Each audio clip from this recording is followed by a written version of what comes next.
process of being smothered. They were brought along, hundreds and hundreds of them, with the Marines, with the Navy, with the Army. They became, in a sense, part of the invading apparatus. You didn't have embedded reporters with people who were being bombed. You only had embedded reporters with the bombers. Last night, a tremendous light show here, just a tremendous light show as we were watching. And it was through the eyes of the invaders that so much of the reporting was done. It was a gradual process of getting to know and trust each other, and for them, trusting me was knowing I would not blow their objective and get us all shelled with artillery. People who were correspondents for the major U.S. TV networks would express in no uncertain terms that they had been bonding very closely with the U.S. soldiers. We have a number of correspondents in bed with our troops across the region. Some very deeply embedded in a personal way with the Marines that he's traveling with, but he does remind. And you had correspondents saying that, you know, I would do virtually anything for them, they would do anything for me. There's all this camaraderie. We had guys around us with guns, and they were intent on keeping us alive because they said, you guys are making us stars back home, so we need to protect you. We need to, you know. That's very nice, except it has nothing to do with independent journalism, which we never need more than in times of war. It was a very shrewd effort by the Pentagon to say, you want access? Here's plenty of access. I doubt that in a conflict of this type there's ever been the degree of free press coverage as you are witnessing in this instance. And the embedding process was actually a new wrinkle in an old game, which was and is propaganda for war. Praise for the embedding process as a step forward in balanced war reporting has often invoked comparisons to media coverage of the Vietnam War. A myth has kind of grown up after the Vietnam War that the reporting was very tough, that Americans saw on their television sets the brutality of the war as it unfolded. And people often hark back to that as a standard that should now be rediscovered or emulated. This is what the war in Vietnam is all about. Yes, there was exceptional reporting, but it was the exception.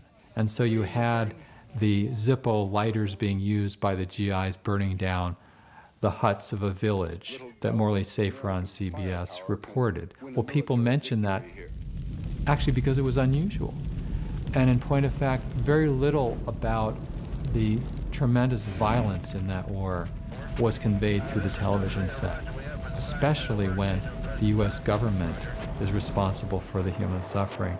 That is, in a way, the most taboo, to show in detail, in graphic human detail, what's involved when bombs, missiles, mortars, paid for by U.S. taxpayers, do what they're designed to do, which is to kill and to maim.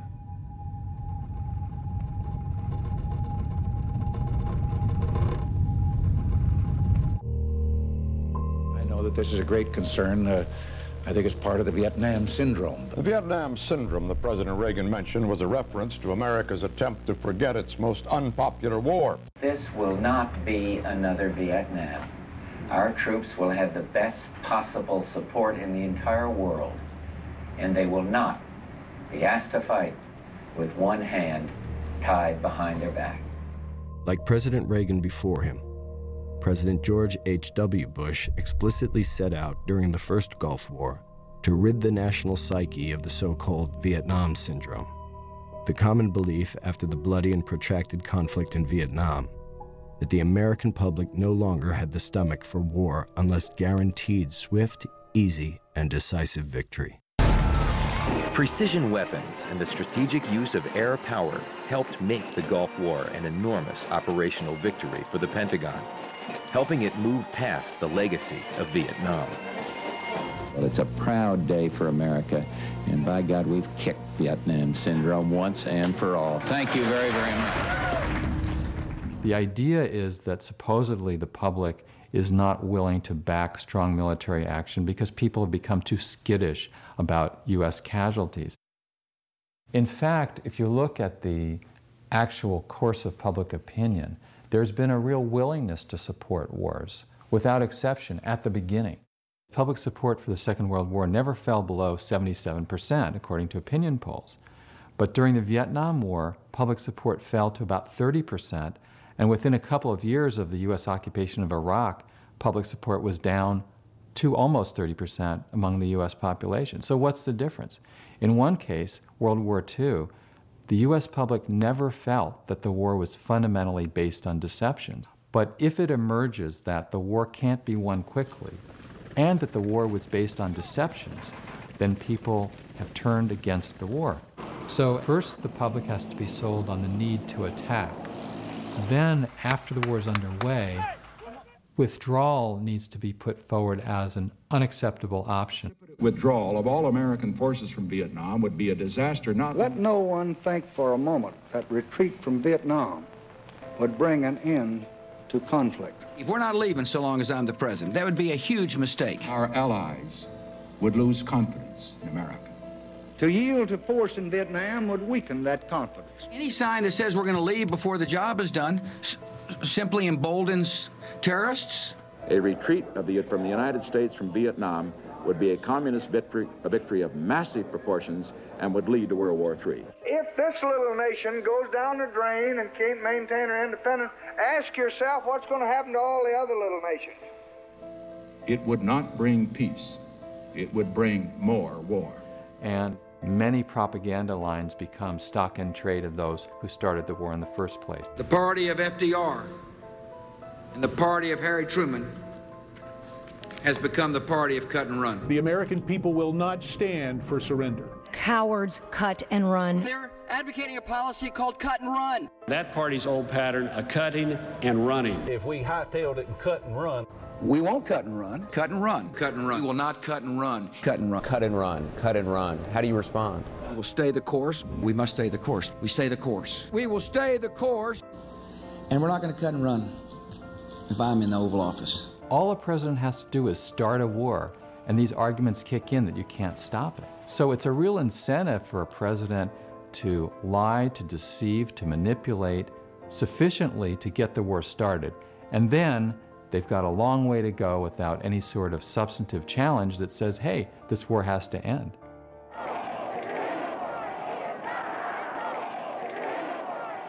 Then, appealing for public support for his peace policy, Mr. Nixon said the enemy cannot defeat or humiliate the United States. Only Americans, he said, can do that.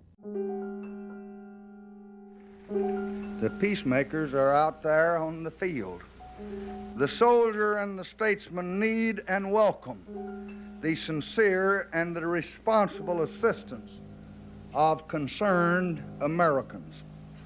But they need reason much more than they need emotion. They must have a practical solution and not a concoction of wishful thinking and false hopes, however well-intentioned and well-meaning they may be. It must be a solution that does not call for surrender or for cutting and running now. Those fantasies hold the nightmare of World War III and a much larger war tomorrow. During the Vietnam War, public opinion polls were showing, after a few years, into the early 1970s, that a majority of Americans felt the war was wrong, even immoral, and yet the war continued because the momentum was there. Vice President Agnew's target for tonight, as he put it, was the professional pessimist. Most of those, the Vice President explained at a rally for California Republicans, are Democrats. And it was all the kind of rhetoric Republican crowds have been enjoying on this tour. In the United States today, we have more than our share of the nattering